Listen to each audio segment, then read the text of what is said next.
Bukod sa kasong plunder ay sinampahan na rin ang kasong graft sina Senador Juan Ponce Enrile, Diego Estrada at Bong Revilla. May live report si Bernadette Reyes. Bernadette.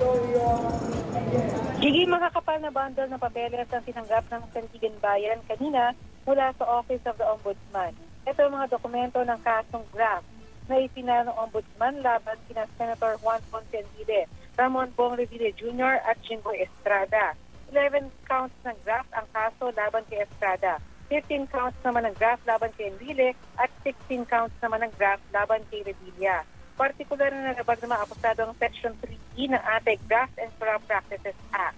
Ayon sa Ombudsman, pinagsamantalahan daw ng 3 senador ang kanilang posisyon para kumikbak sa kanilang mga PDAS allocation gamit ang mga NGO ni Napoles. Kasama rin sa mga kinasuhan ng graft ang sinasabing utak ng 10 billion pork barrel scam na si Janet Lim Napoles at isang presidente ng kanyang NGO na si John Raymond de Asis. Dahil din sa kasong graft ang dating Chief of Staff ni Revilla si Attorney Richard Cambe, DNB Undersecretary Mario Relampagos at PLRC Director Dennis Unanan. Sige, meron pa mga ibang pangalan na kasama rin sa naturang listahan pero dahil sarado na ngayon natanggap ng Sandigan Bayan, bukas na raw nila ipagpapatuloy ang pagproseso ng mga papeles. Sige? At Bernadette, itong pinakabagong kaso, ano yung magiging susunod na senaryo tungkol sa pagkakasampa ng kasong ito ng ombudsman sa mga 3 senador na ito?